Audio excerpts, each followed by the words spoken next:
I have an inner fascist. Every single one of us has a dark side. The left needs somebody who actually says things that can connect with people. This is a tragedy of good people trying to do good things and then in the end up devouring each other. Our opinions are being influenced not by opinion makers, but by machines that train us to train them, to train us to train them how to know us and to influence us directly. Yanis Varoufakis, Efraristopouli, how nice to see you. Thank you for having me. It's a great pleasure. Well, this is a turning point for you in the literary style. Whatever else you've written before, I might call it academic, I might call it, psychological, but this is a new style.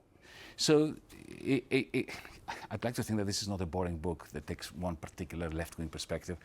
It tries to bring out the complexity of modernity. Yes. Well, here's something else it brings out, because this is in your words. It encouraged you to confront the inner male chauvinist. Indeed. Did you have a male chauvinist in you, Yanis Varoufakis? We all do. Well, let's talk about you. We all do, of course, absolutely. I have an inner fascist. I have a brute. We all do. We have, every single one of us has a dark side, and it's a constant struggle. The beauty of life is to struggle against the darker forces within us. Because I don't know about you, I'm not going to presume about you, but I remember as boys, we were socialized through misogyny. You know, boys getting together, ganging up on the girls. And on each other, but get boys gang up on boys, that's it. Indeed. So but, yeah, it's this kind of... That's the fascist in us. Punchy. Right. So our socialization process, and I believe that this is, unfortunately, being reinforced these days, in strongman politics. And with the algorithms and what I call cloud capital and social media and big tech amplifying what I experienced without algorithms. Yeah. And therefore, the subtitle that I wanted to give my book was 5 women who taught me how to resist fascism, authoritarianism, and the male chauvinist within. There was a period when I think of you as a brochurist.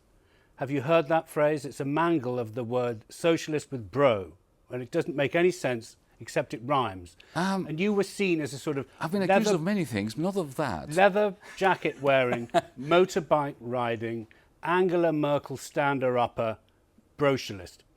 Well, look, I love motorcycles. And I'm not going to apologize for that. And it's got nothing to do with being a bro. My wife is a motorcyclist. And she's not a bro, believe you me. Let me ask you to say it from this way. Yes. Our Chancellor, who is like you, assailed by advice, she's called Rachel from Accounts. You were never called Yanis from Accounts. Do you sympathise with Rachel Reeves? Not much. Not much, because Rachel Reeves shot herself in the foot before she was elected, before she became Chancellor. But that's policy. It's personal to say she's Rachel from Accounts. You could condemn that. I can condemn that easily. I can condemn any attempt to pigeonhole people and effectively to put a label on their forehead, whether they are people I agree with or not. But on policy. What matters. Yeah. And not so much politics, but economics. And she's a chancellor. She needs to be judged according to her impact on the macroeconomy of this country. Having accepted a pound shop version of George Osborne's austerity before she even became chancellor, at a time when the last thing this country needed was austerity, she really set herself up for failure. Is she wrong to be concerned about the power of the bond markets? No, of course. We should all be terrified of the bond market. It's very scary. Because Andy Burnham...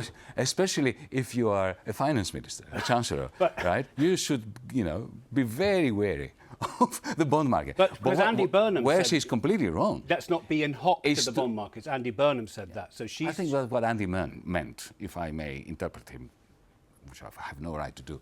But allow me to say what I think her grave mistake is. It is to think that you can pacify the bond market through austerity, through cutting, that you are, proving yourself to be fiscally responsible when you're cutting. Now, George Osborne, his experience should have taught her that when you're cutting, especially in a period of stagnation, of very low productive investment, all you're doing is you're resembling a stupid cat chasing its own tail, because you cut, even if you manage to reduce your expenditure, the state's expenditures, that diminishes, shrinks the growth rate, and therefore the tax take. So you end up, in the end, having to cut even more, and you get caught up in that stupendous downward spiral, like George Osborne was. Do you have advice for her? Look, I don't want to sound presumptuous, but of course I would do things very, very differently.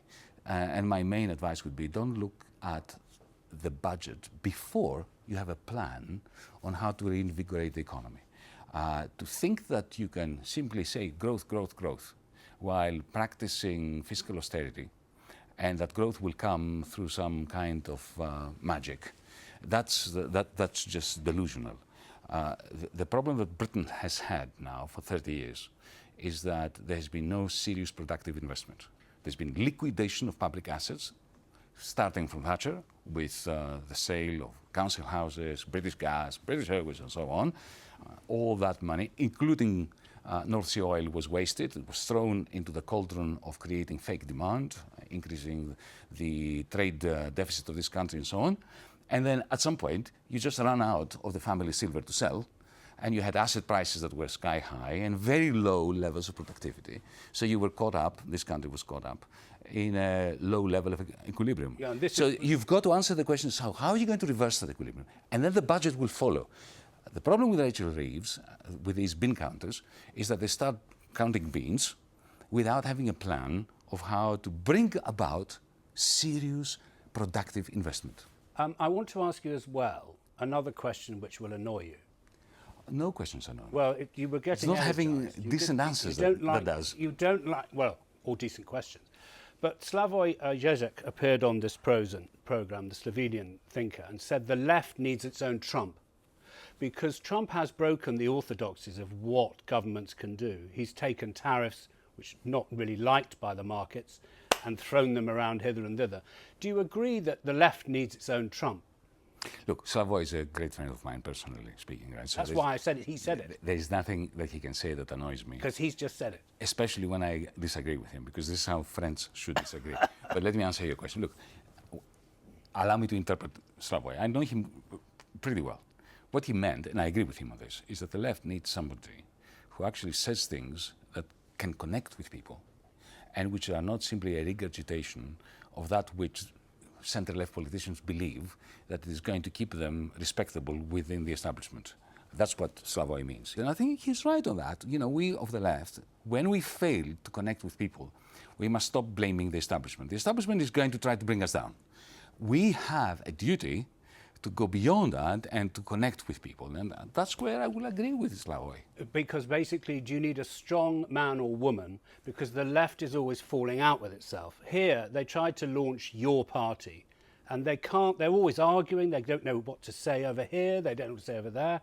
The left is condemned to argue, whereas in the right, you're getting strong men who are giving a message to the public, or, in the case of France, a strong woman who they then say can't stand. It's pretty tragic, isn't it? But at the same time, it is understandable because, you know, people who want to change the world in a good way, they have lots of ideas. And they, you know, if you think about the Christians, from the very beginning of Christianity, they fell out with one another. They had heresies, they had, you know, splinters, they were killing each other. This is a tragedy of good people trying to do good things and then in the end up devouring each other. Like well, I mean, I can't really go back. So we have to be very critical of ourselves as leftists. Let me not go back 2,000 years. Let me ask you in the UK, for instance, Zach Polanski. Yeah. Do you back Zach? I think that Zach Polanski is a breath of fresh air. Because he wants to be an eco-populist, which is kind of in the territory I'm asking you. I hate the word populism. Well, you can't. It's his word. I think we should be very careful with the words. We need to be popular. We need to be popular, but not populist.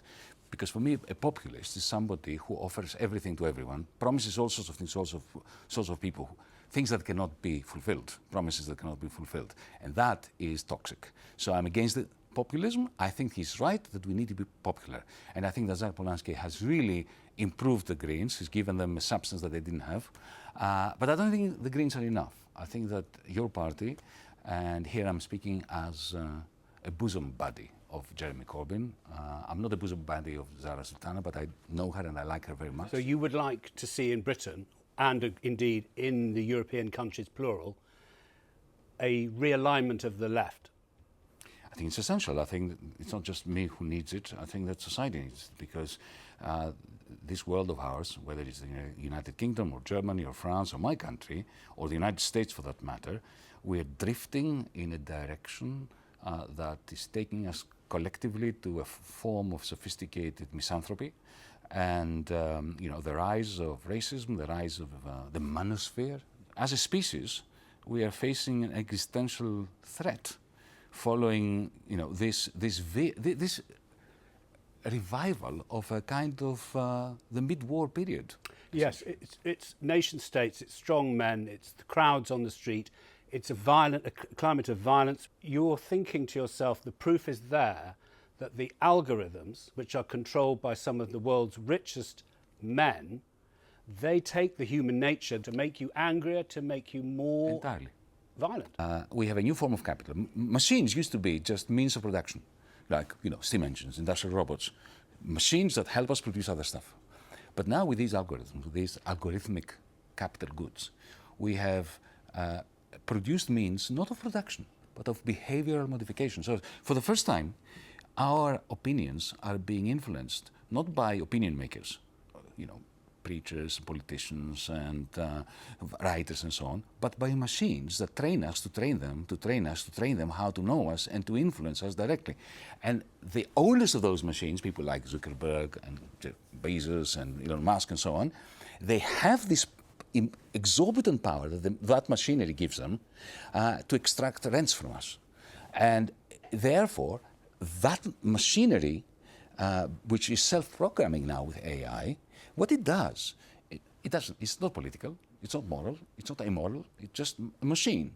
But it is optimized in order to maximize the time your eyeballs, my eyeballs, spend glued to a screen, because that's how cloud rents amass in the pockets of those people. And the machines work out of their own accord, automatically, that the way in which to maximize the rents for their owners is to get us to be angry. So they poison our soul. Because they poison the conversation, and they poison our democracies. We are more engaged as angry people than as happy online. This is proved, isn't it? That's right, and especially when it comes to the world of politics and power. So do you think that now we're seeing a version of our free will under attack?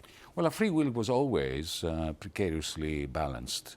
Okay, it was always an aspiration that we had free will. Well, we used to say, as capitalists, we used to say the Marxists want us to collectivise and the capitalists want us to exercise free will. That's how we all grew up studying the early... Well, their own free will, not the free will of the workers, right? Well, that's a good Marxist. But let me make the point. Let's assume that we are both on the same page and that we value, and I do value, the idea of the liberal individual, the person who is autonomous. Entrepreneurial.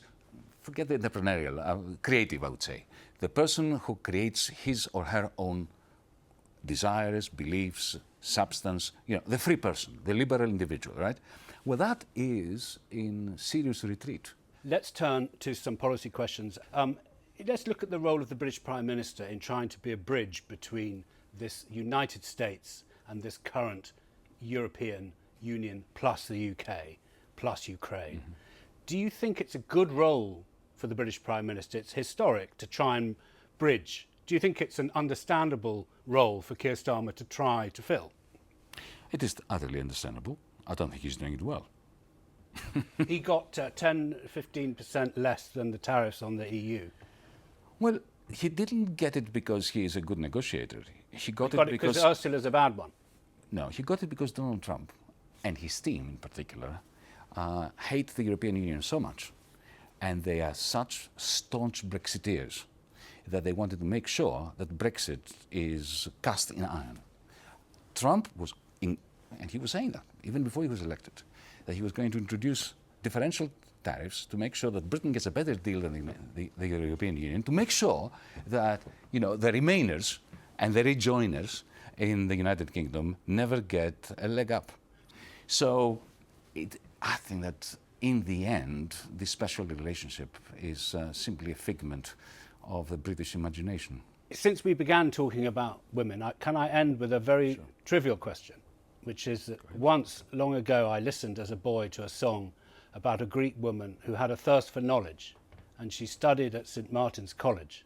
Can you tell us who that woman, that Greek woman, is? I can tell you that I'm married to a woman who studied sculpture at St. Martin's College.